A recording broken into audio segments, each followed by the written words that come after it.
The day they threw me a retirement party was the same day they took my life's work away from me. I still remember the sound of people clapping while my hands were shaking under the table. The smiles, the balloons, the cake with my name written in blue frosting. Everyone stood up. Someone tapped a glass. They called it a celebration. But what they were really celebrating was getting rid of me. My name is Richard Hall. I'm 63 years old, and for over 4 decades, that company was my life. I didn't inherit it. I didn't marry into it. I built it from nothing, with my own hands, my own sleepless nights, and more sacrifices than my family ever knew. Before you see what happens next in my life, subscribe to this channel, and in the comments, tell me where you're watching from, your city or country, and if you've ever experienced betrayal after giving everything to your family. Now let me take you back to where it all began. I was 24 when I started that business. One small rented warehouse, a second-hand desk, and a phone that barely worked. I used to sleep on a fold-out chair because going home felt like wasted time. Every dollar went back into the company.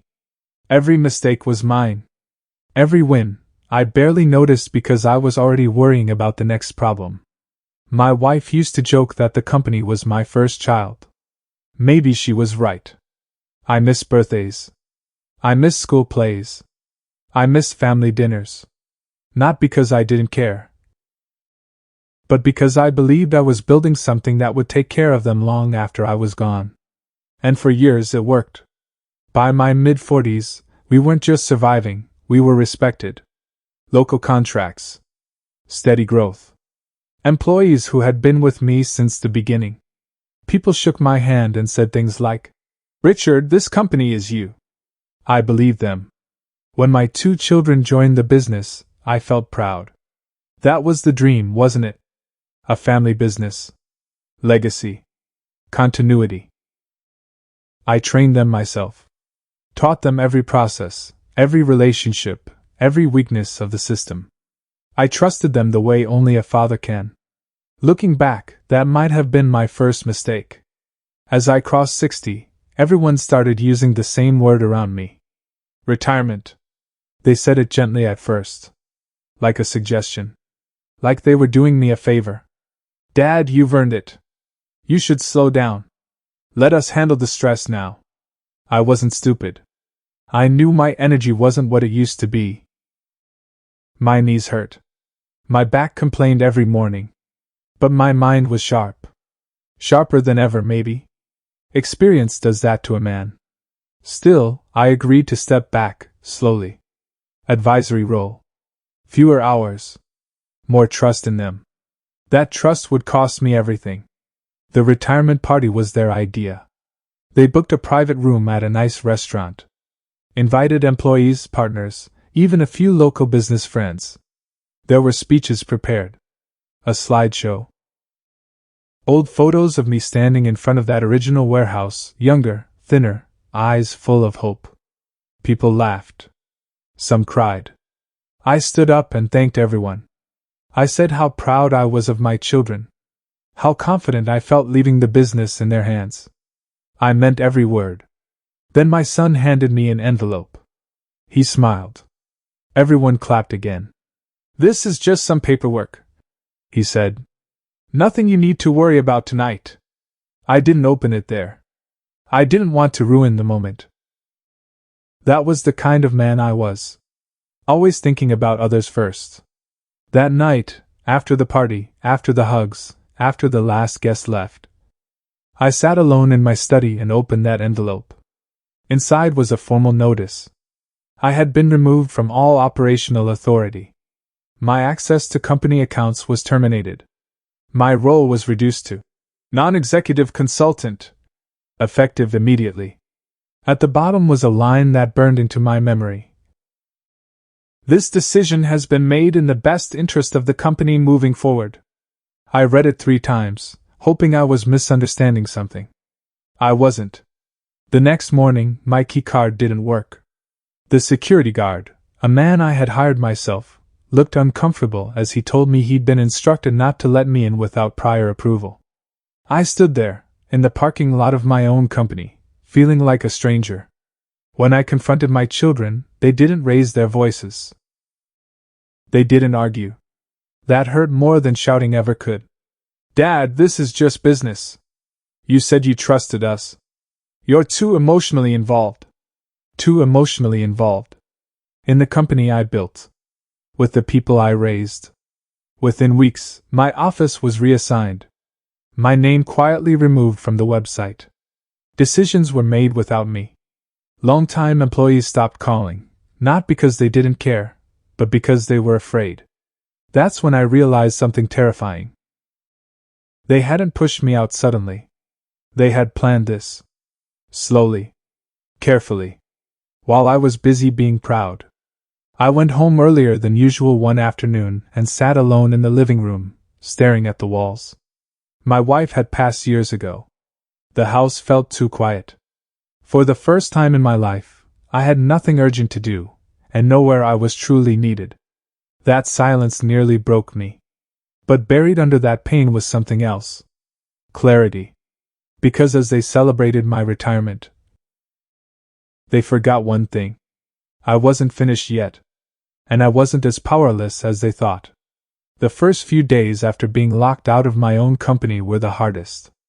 I walked past the glass doors every morning, pretending to be fine, while my mind replayed every conversation, every handshake, every late night I had spent building that empire. I couldn't believe my own blood had done this to me. My own children. The ones I had raised, trained, and trusted with my life's work. I tried reaching out to some of the older employees, the ones who had been with me from the start.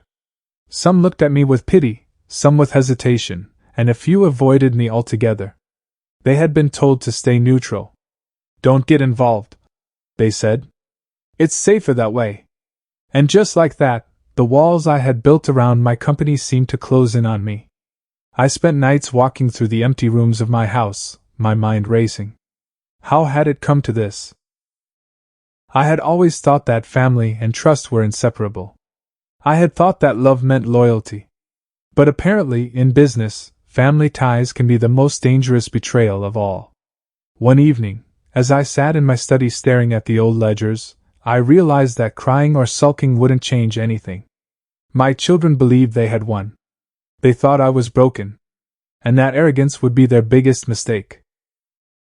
I started reviewing every document, every agreement, every contract I had signed over the years. Slowly, I remembered clauses, footnotes, and loopholes that my children had never considered. They assumed they had removed me completely. But they hadn't checked every detail. They hadn't anticipated that I would actually know what to look for. Over the next few weeks, I quietly began to gather evidence.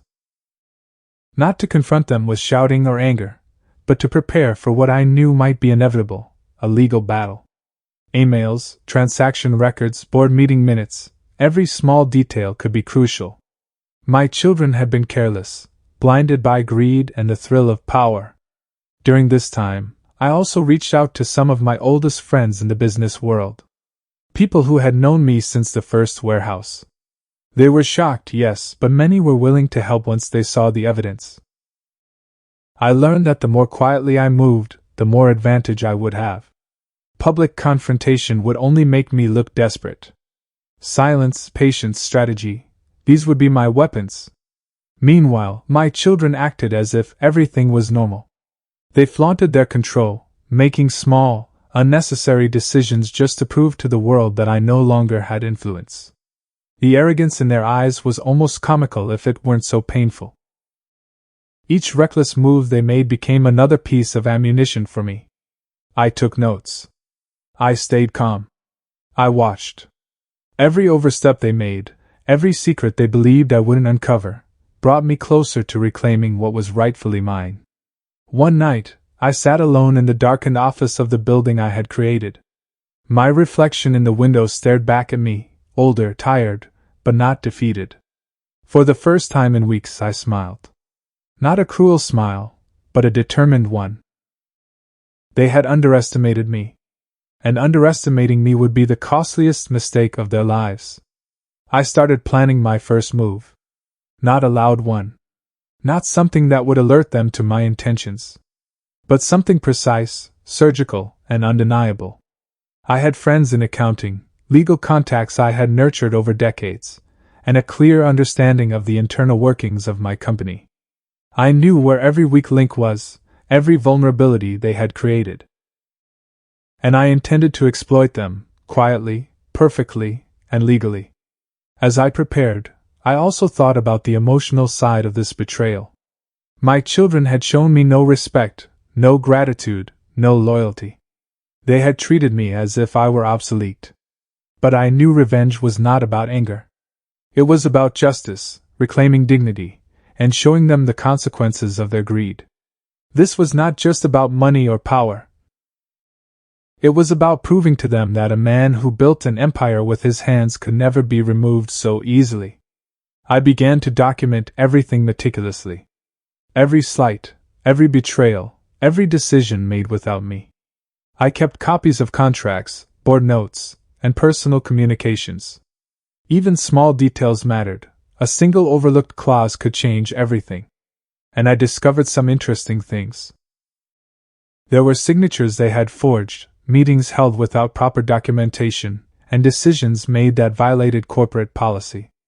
They were sloppy, arrogant, and overconfident. Perfect. The more I uncovered, the more confident I became. I realized that I didn't need to rage or yell. I didn't need to confront them directly. Everything could be resolved with one calculated move. One document. One lawyer. One undeniable fact that would put them back in their place. And while they were celebrating their perceived victory, I smiled quietly in my study, planning the day when I would step back into the world they thought they had conquered. The day they realized that betrayal has consequences.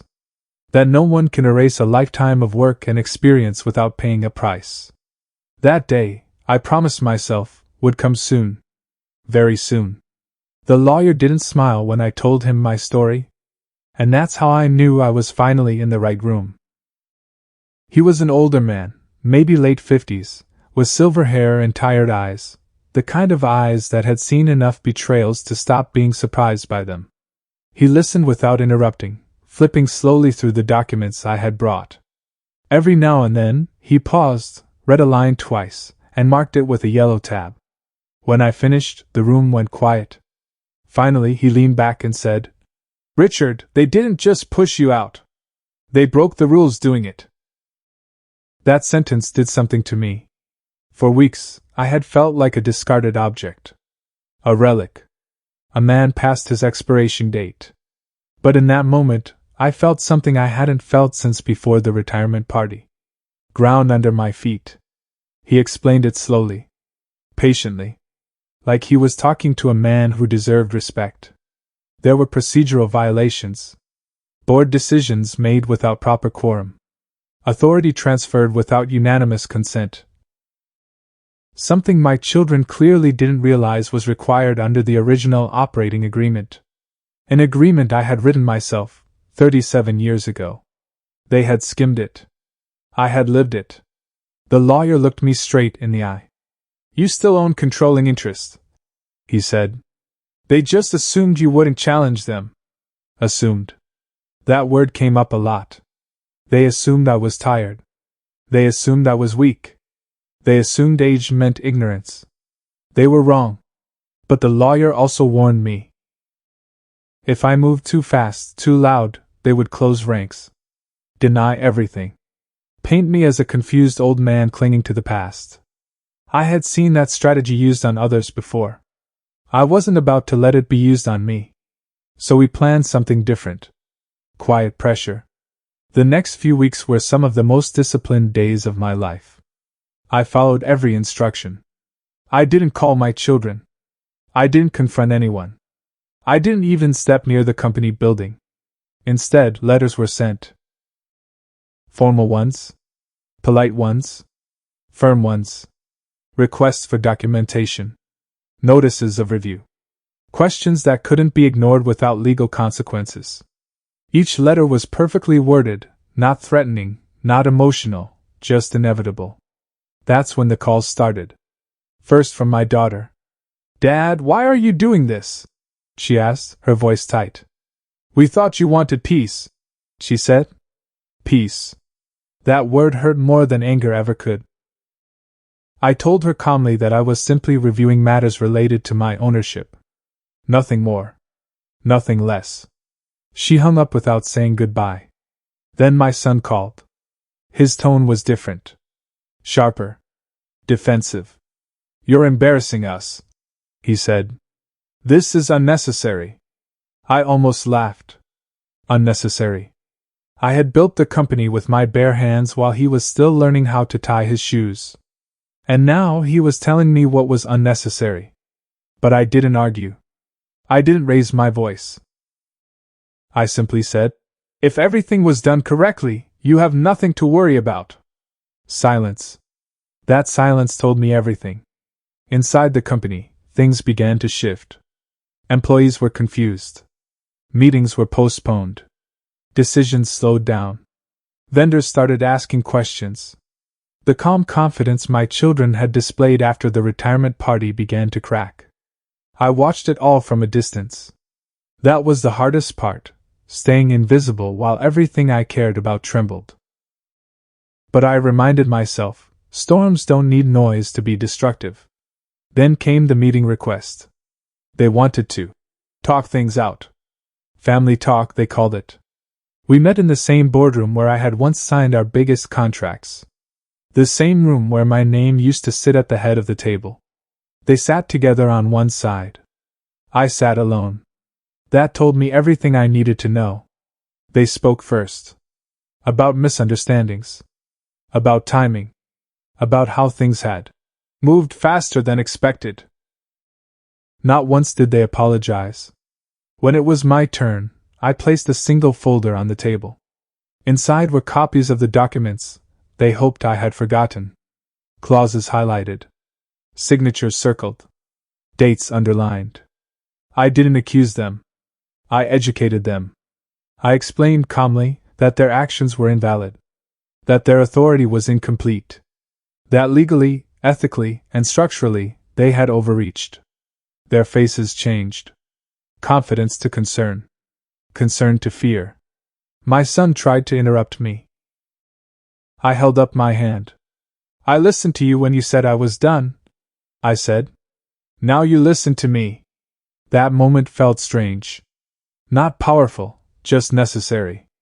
I told them I had no desire to humiliate them publicly. No desire to destroy the company. I wanted fairness. Recognition. And my rightful role acknowledged. They asked what I wanted. I told them I wanted time. Time to think. In truth, I already knew what I wanted. But I needed them to sit in uncertainty for a while.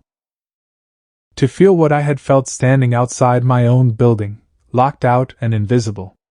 Over the next month, tension filled every corner of the business. Investors asked questions. Advisors grew cautious. The illusion of control my children had created began to collapse under scrutiny. At home, the silence returned. But this time, it was different. This silence wasn't empty. It was purposeful. Late one night, I found myself standing in the study, holding an old photograph. Me and my wife, sitting on the steps of that first warehouse. We were younger. Broke. Happy. She had believed in me when no one else did. And now, more than ever, I felt like I owed it to her memory not to disappear quietly. A few days later, the lawyer called. They're panicking, he said. They want a settlement. I closed my eyes and took a slow breath. I wasn't angry anymore. I wasn't even sad. I was focused. Because the truth was, I didn't want revenge that screamed. I wanted revenge that educated. I wanted them to understand that legacy isn't something you steal. It's something you earn. And they had just failed the test. As I prepared for the next step, one thought stayed with me. They thought retirement meant weakness. They thought celebration meant closure. But for me, that party had only marked the beginning. And what came next would change everything they thought they knew about power, age, and the man they tried to erase. The settlement meeting was scheduled for a Monday morning. That detail mattered to me more than it should have. Mondays are when people feel most exposed. Weekends give them time to build false confidence. Mondays strip it away. By the time we sat down in that neutral conference room downtown, I could already see the strain on their faces. They hadn't slept well. My son kept tapping his pen against the table, too fast, too loud. My daughter avoided my eyes entirely, staring instead at her phone as if it could protect her from what was coming. Their lawyers sat between us like referees, but even they seemed uneasy. I didn't feel triumphant. I felt tired. Not the kind of tired that makes you weak. The kind that comes after carrying something heavy for too long. The lawyer opened the discussion. Polite language. Neutral tone. A proposal framed as a compromise. They wanted to restore a symbolic title, offer a modest financial adjustment, and quietly move on. In other words, they wanted me to disappear again, just more politely this time. I let them finish. Then I spoke. I didn't come here to be managed, I said calmly. I came here to be acknowledged. That sentence landed harder than I expected. My daughter finally looked up. My son stopped tapping his pen. I told them I wasn't interested in titles without authority. I wasn't interested in money without respect. And I certainly wasn't interested in being treated like a liability in the company I'd built. Their lawyer leaned forward and asked what I was interested in. I slid a document across the table. A revised governance structure.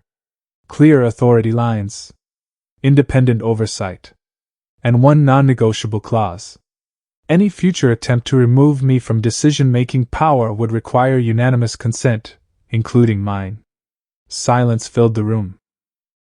My son laughed nervously. That's impossible, he said. No, I replied. That's accountability. The meeting ended without agreement. They thought I had overplayed my hand. What they didn't know was that I had already prepared for that outcome. 2 weeks later, the audit began. Not an aggressive one. Not a hostile one. Just a routine compliance review, triggered quietly, legally, and at exactly the right moment. The results were devastating. Unauthorized expenditures. Contracts approved without proper authority. Conflicts of interest they had tried to bury. Nothing criminal, but everything damaging. Investors started asking questions. Partners hesitated. Employees whispered again, this time with fear instead of loyalty. That was when my phone rang late one night. It was my daughter. She didn't sound angry. She didn't sound defensive. She sounded scared. Dad, she said softly, we didn't think it would go this far. I closed my eyes. I did, I said. That's why I warned you. She started crying. And that's when something inside me cracked. Not with satisfaction. With grief. Because this wasn't how it was supposed to be. I had imagined sitting back one day, watching my children succeed with pride. Not watching them unravel under the weight of choices they were too arrogant to question. But I didn't comfort her. Comfort would have softened the lesson. The following week, the board reconvened. This time, the tone was different.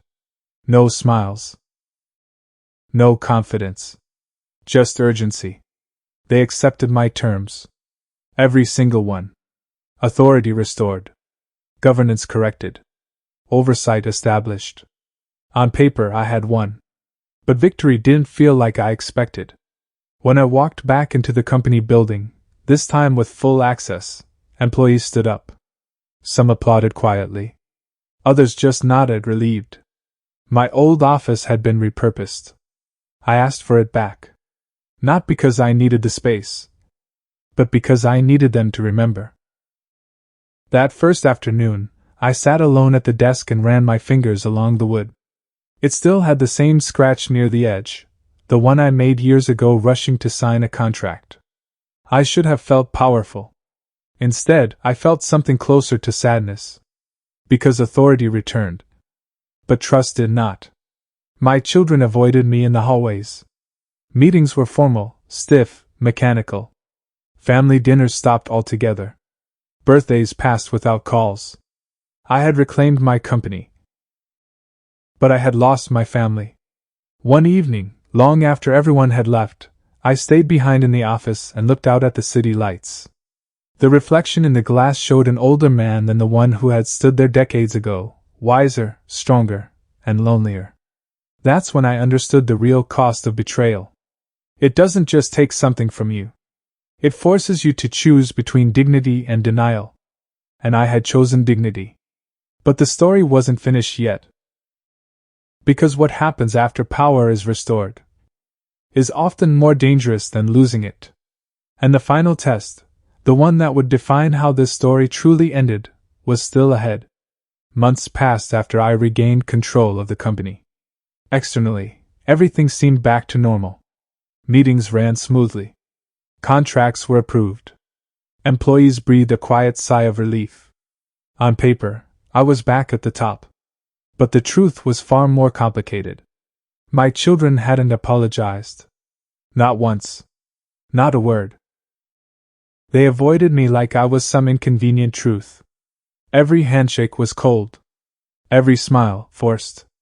They had learned their lesson, the consequences of greed, but at the cost of our relationship. Family dinners didn't resume. Birthdays passed without calls.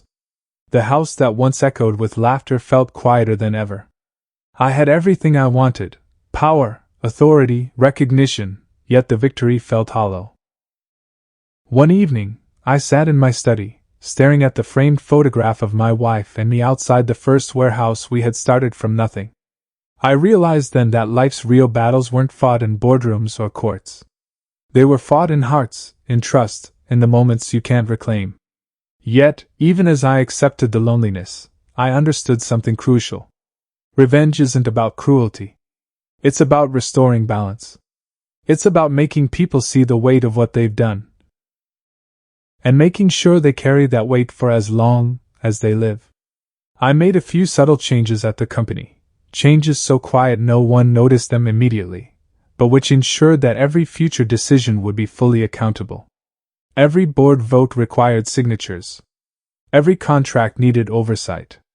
I wasn't interested in public humiliation.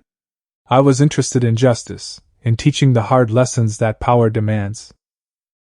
The first real impact came when a major deal my children had been pushing through without proper review fell apart. They had been too hasty, too proud. Emails, unsigned documents, and unverified clauses caused the client to pull out. Losses were minor in terms of money, but the embarrassment was immense. They couldn't cover it up. Investors asked questions. Vendors whispered. Employees were confused. My children learned, quietly and painfully, that reckless ambition without wisdom is self-destructive. They tried to confront me once in private, demanding to know why I hadn't warned them. I smiled. I did, I said.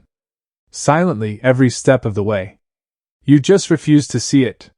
For months they lived with that silent awareness. That every move they made could be checked, that every step could be questioned. That their confidence was no longer absolute. That their arrogance had limits. And I was standing firmly at those limits, quietly, inevitably. And yet, I still remembered that first night, when I sat outside my own company building, locked out, wondering if I had given everything for nothing. That night became my compass. It reminded me why I work silently, why I didn't need applause, and why the greatest victories are those that teach lessons without rage. One evening I called my lawyer. "It's time," I said. We formalized the last documents. One clause remained, the one that ensured accountability beyond my lifetime. The company was mine, controlled legally, ethically, and structurally. My children could never repeat the same mistake. They could still succeed, but only if they honored the rules and respected those who built the foundation beneath them. I walked through the halls once more, alone, listening to the quiet hum of machines, the soft murmur of employees, the faint sound of phones ringing. This was the empire I had built. My legacy. And now, it was secure. At home, I finally allowed myself a small smile. I poured a glass of scotch and sat in my chair by the window. City lights twinkled below. I raised my glass silently, to a wife who had believed in me, to a younger self who had started with nothing, and to the life I had reclaimed, not with fury, but with patience, wisdom, and dignity. I had been betrayed. I had been humiliated. I had been forgotten. But I had endured. And in the end, I had not just survived. I had taught the most painful lesson of all, that age does not equal weakness, that patience is power, and that legacy is earned, never stolen. And somewhere deep inside I felt peace. Not because my children had learned, or because my company was safe, but because I had proven, to myself and to the world, that no one can erase the work, the vision, or the determination of a man who refuses to be broken. The retirement party had been a trap. But the man who walked through those doors years later, older, wiser, undefeated, had turned betrayal into a lesson that would last a lifetime. I leaned back, took a slow breath, and whispered to the empty room. I am still here. And I always will be.